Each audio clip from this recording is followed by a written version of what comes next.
नमस्कार, आप देख रहे हैं न्यूज बाय स्कोप और मैं हूं आपके साथ अनुराधा। तो आज हम बात करेंगे भविष्य की सबसे बड़ी तकनीक आर्टिफिशियल इंटेलिजेंस की एंड मशीन लर्निंग एमएल की। आज का सवाल सिर्फ इतना नहीं है कि एआई और एमएल क्या है, बल्कि यह भी है कि इनके साथ कौन कौन सा कोर्स किया जाए ताकि करियर में चार चांद लग जाए। आज भारत के युवा हर क्षेत्र में अपनी सफलता का परचम लहरा रहे हैं, लेकिन हमारे कुछ युवा साथी सही मार्गदर्शन के अभाव में भटक भी जाते हैं। ऐसे युवाओं को रचनात्मक कार्यों के जरिए कैसे जोड़ा जा सकता है। साथ ही हम जानेंगे कि सरकारी और निजी संस्थानों की स्कॉलरशिप, एजुकेशन लोन और अन्य वित्तीय सुविधाएं कैसे इंजीनियरिंग और मैनेजमेंट की पढ़ाई को आसान बना रही है। अगर आप भी अपने करियर को नई दिशा देना चाहते हैं तो यह चर्चा आपके लिए बेहद उपयोगी होने वाली है।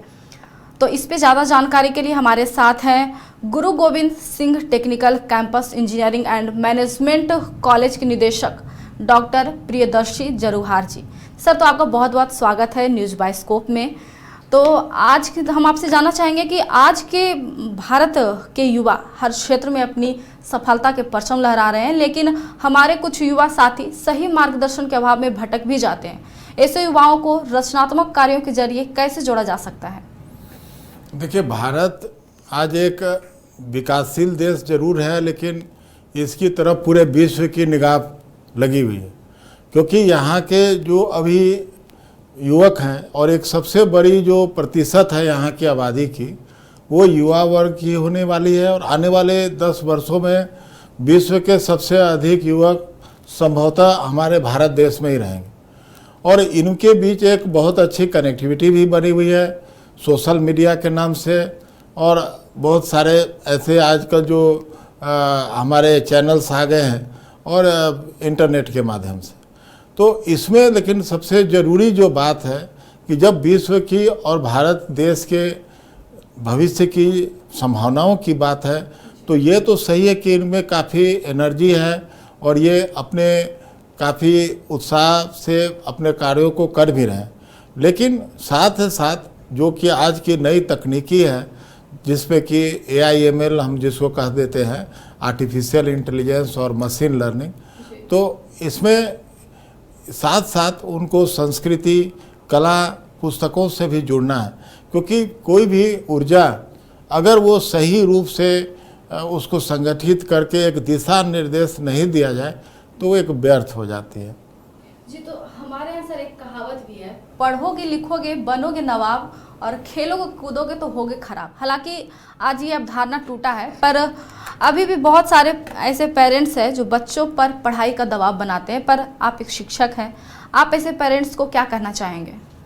देखिए, ये जो जिसको आप कहते हैं एक वाक्य या जो स्लोगन, ये वास्तुतः अंग्रेजों के समय का ही दिया हुआ है।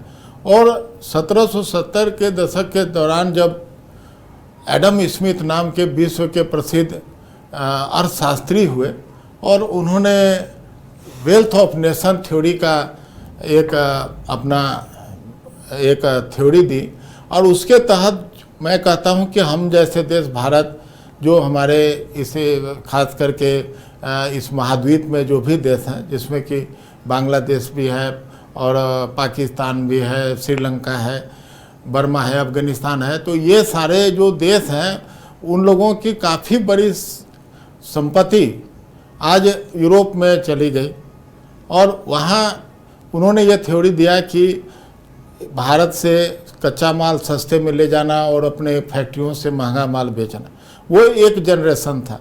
और उस जनरेशन को हटाने के लिए उस जो गुलामी थी, सभी जानते हैं कि उसको महात्मा गांधी जी ने भी इसी तरह युवकों को आह्वान किया था और सभी छात्र और युवक उसमें शामिल हुए। लेकिन उसमें एक सकारात्मक पहलू ये था कि वो सब बाद में देश के बड़े वैज्ञानिक, डॉक्टर, प्रोफेसर और अर्थशास्त्री, फिलोसफर और आप कह सकते हैं कि राजनीति के रूप में उभरे और देश का निर्माण किया। आज की जो परिस्थिति है, वही जनरेशन बढ़ते बढ़ते आज हम लोग जिसको कहते हैं कि इंडस्ट्री 5.0 5th जनरेशन में चली गई है। आज ये बहुत आवश्यक है कि हमारा युवा जल्द से जल्द 22-23 वर्ष में ही आकर किसी न किसी रोजगार को, किसी न किसी स्किल को किसी न किसी तकनीकी टेक्नोलॉजी को सीखकर अपने पैरों पर खड़ा हो और विश्व निर्माण में, देश निर्माण में योगदान दे। सर, तो अब हम नए कोर्स के बारे में जानना चाहेंगे कि AI, artificial intelligence and ML, machine learning course का ऑब्जेक्टिव क्या है और कितने सालों का कोर्स होता है और इस कोर्स को करने के लिए क्या क्वालिफिकेशन होना चाहिए? देखिए, ये जो कोर्स है, देखा जाए एक तरह से तो इसमें अगर आप इसका एप्लीकेशन पार्ट, मतलब इसकी कैसे उपयोग किया जाए, अगर करना है तो आपको कोई विशेष डिग्री की आवश्यकता नहीं है। लेकिन जो खासकर इंजीनियर्स हैं, बीटेक है या बीसीए कोर्स हैं, जैसे हमारे भी इंजीनियरिंग कॉलेज है गुरु Govind Singh educational society technical campus Kandra, Chas Bokaro में, झारखंड का एक वन ऑफ दी बेस्ट उत्तम कॉलेजों में आता है। तो उसमें ये सिखाया जाता है कि किस तरह से कोडिंग का या दूसरे जो तकनीकी जिसमें हम कह सकते हैं कि श्रम का जो कार्य ज़्यादा है, उसको किस तरह एक कंप्यूटर के ही तकनीक से, आर्टिफिशियल इंटेलिजेंस मतलब माइंड को ही अपने आप वो निर्णय ले सकता है कंप्यूटर, एक मनुष्य की तरह ही, और वो उसको करता है जहाँ ज़्यादा श्रम की आवश्यकता है और एक संभावित दिमागी आवश्यकता है एक तकनीकी, वो करता है। और मशीन लर्निंग है कि उसमें मशीन जो है वो एक इंटरेक्टिव हो सकते हैं, वो जो हमारे भाषा है वो समझ सकते हैं और उसी तरह से वो जवाब भी दे सकते हैं। तो इस प्रकार कई मशीनों को इंटीग्रेट किया जा सकता है और ये इंडस्ट्री 4.0 और 4.5 के तहत आ रहा है, जिससे कि काफ़ी जो है पैसे की आर्थिक रूप से बचत होती है किसी भी कंपनी को, तो इसीलिए सभी लोग अपना रहे हैं। तो आजकल लोगों की जो सबसे बड़ी समस्या होती है वो फीस होती है। आजकल फीस इतना ज़्यादा हो गया कि हर लोग इसको अफोर्ड भी नहीं कर सकते हैं। कभी कभी तो ऐसा होता है कि आप पढ़ना चाह रहे हैं लेकिन ज़्यादा फीस के कारण या फिर ज़्यादा जानकारी होने के कारण इसके अभाव में आप नहीं कर पाते। तो क्या इस कोर्स को करने के लिए कोई गवर्नमेंट या प्राइवेट कोई स्कॉलरशिप प्रोग्राम है या फिर इस कोर्स के लिए कोई एजुकेशन लोन की कोई सुविधा है? देखिए, क्या है, जब भारत कोई एक विकसित राष्ट्र के रूप में या एडवांस कंट्री के रूप में जल्द से जल्द आना है, तो सबसे पहले हमें आर्थिक रूप से अपने आप को आत्मनिर्भर बनाना होगा और हमारी जो निर्यात है, एक्सपोर्ट है, वो उसकी जो डेफिसिट है एक्सपोर्ट इंपोर्ट की, उसको कम करना होगा। उसके लिए सबसे आवश्यक अभी जो जा रहा है, हमारे पास भारत में मानव संसाधन एक बहुत बड़ा संसाधन के रूप में उभरा है, जो किसी प्राकृतिक संसाधन जैसे पेट्रोल, कोयले, लोहे, यूरेनियम इसके भी आगे है, क्योंकि इससे हम काफ़ी धन अर्जित कर रहे हैं विदेशों से, डॉलर और कर सकते हैं। तो इसमें भारत सरकार की भी, झारखंड सरकार की भी और हमारे संस्था जैसे हैं और भी कई संस्थान हैं, उन लोगों ने भी कई स्कॉलरशिप की व्यवस्था रखी है। जैसे झारखंड सरकार ने अभी ई कल्याण के माध्यम से 80 से 90 हज़ार रुपये तक प्रति वर्ष की स्कॉलरशिप की व्यवस्था बीटेक और अदर कोर्सेज के लिए MBA, MCA वगैरह के लिए रखी है। इसी तरह डिप्लोमा कोई करना चाहते हैं इंजीनियरिंग में, तो उनके लिए करीब 60 हज़ार तक की वार्षिक है। और ख़ास करके महिलाएं, लड़कियां जो जनरल कैटेगरी से भी है, चूँकि ई कल्याण जो है वो मुख्यतः OBC, SC, ST कैटेगरी के लिए जिनकी आमदनी 2,50,000 सालाना से कम है, तो जो जनरल में हैं उनकी भी लड़कियां अगर हैं, उनको पढ़ाने के लिए करीब जिनकी 8 लाख वार्षिक जो उनकी आय है परिवार की, वो अगर उससे कम है तो 30,000 रुपये वार्षिक इंजीनियरिंग में के लिए और 15,000 रुपये डिप्लोमा के लिए ऐसे दे रही है। इसके अलावा सभी राष्ट्रीय बैंक लोन की भी दे रहे हैं, एजुकेशनल लोन से पढ़ा रहे हैं, जिससे अधिक से अधिक संख्या में छात्र छात्राएं विभिन्न तकनीकी और प्रोफेशनल कोर्स, व्यावसायिक कोर्स करके अपने जीवन को संवार सकते हैं। जी सर, तो इस कोर्स के करने के बाद लोगों की सबसे बड़ा परेशानी या फिर सवाल यह रहता है कि हमें जॉब मिलेगी या नहीं, और अगर मिलेगी तो किन किन फील्ड्स में AI में जॉब मिल सकती है? देखिए, जॉब मैं तो कहूँगा कि प्रत्येक क्षेत्र में जॉब की उपलब्धता है, क्योंकि उनके अनुपात में ही डिग्री और इंजीनियरिंग की सीटें दी जाती हैं।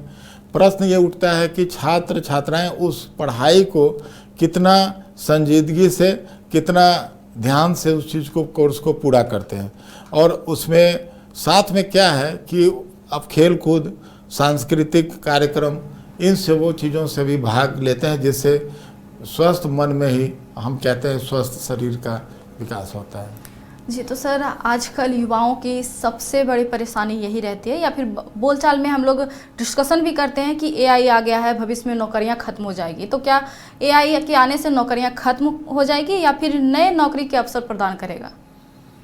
देखिए, कभी भी जो तकनीक है वो नौकरियों को ख़त्म नहीं करता है, बल्कि वो हरदम एक नई उम्मीदों को खोलता है और अधिक आर्थिक संभावनाओं को उत्पन्न करता है।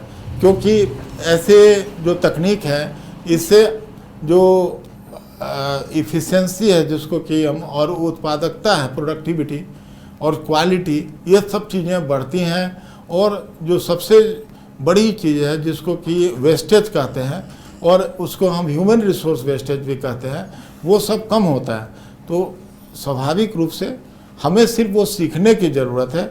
और हमारा कॉलेज भी एक बहुत जल्दी शीघ्र ही अपने बीटेक के साथ, एमबीए के साथ एक 6 महीने का AIML कोर्स लॉन्च करने जा रहा है, जिससे कि वो सर्टिफिकेट लेकर भी बहुत अच्छी तरह इस फील्ड में बहुत ही विश्वास के साथ और आत्मविश्वास के साथ आ सकते हैं। जी, तो सर मेरा अंतिम सवाल आपसे है कि तकनीक के तेज़ी से उभरते दौर में युवा अपने समाज और संस्कृति से किस प्रकार जुड़े रह सकते हैं और किन बातों का ध्यान रखना चाहिए युवाओं को? देखिए, भारत की संस्कृति एक बहुत अनूठी है कि इसमें, और इसके अगर मैं अमेरिका से जहाँ तक मुझे जानकारी है उससे अगर मैं कंपेयर करता हूँ, क्योंकि हमें भी एक विकसित राष्ट्र बनना एक हमारी प्राथमिकता है हमारे देश की, तो उसमें क्या है कि वहाँ पे अधिकांश परिवार जो है युवा को 18 साल 20 साल के बाद अपने से मुक्त कर देते हैं, उनके माता पिता मुक्त कर देते हैं। जबकि यहाँ ऐसा नहीं होता है।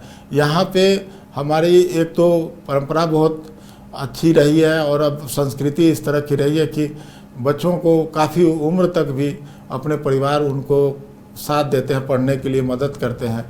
और बच्चे भी जब जो उनके अभिभावक हैं, माता पिता हैं, जब वो वृद्ध हो जाते हैं, तो जैसे वहाँ पे अमेरिका में 65-70 साल के बाद उनको कोई इतना बच्चे देखते नहीं है, ख्याल नहीं रखते हैं, भारत में जस्ट उल्टा है, बच्चे उनका ख्याल रखते हैं। तो ऐसी संस्कृति बनी रहे और इसी के तहत अपने जो हमारी विरासत है उसके तहत ही हमारा विकास हो तो अच्छा है।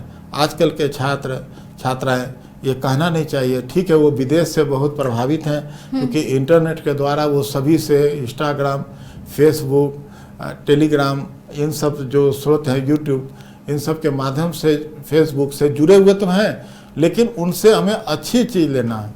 उस वहाँ से हमें कोई ऐसी सांस्कृतिक जो है विकृति नहीं लेना है जिससे कि हमारा भविष्य कल और देश का भी अंधकारमय हो जाए।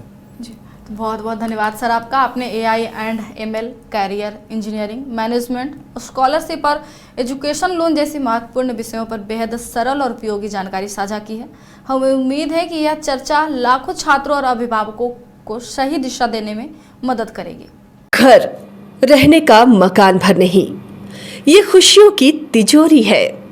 दरवाजे पर दस्तक देता पड़ोस, खिड़कियों से उमड़ आता आसमां, तारों में उलझी ऐसी न जाने कितनी दास्तां। कहती हैं चले डायमंड सिटी, एक सफर हम सफर के साथ अपने घर तक। Diamond city, life long bonding, 500 से ज्यादा खुशहाल डायमंड परिवार। जल्दी करें, सिर्फ 200 फ्लैट बाकी। आज ही बुक करें अपना आशियाना।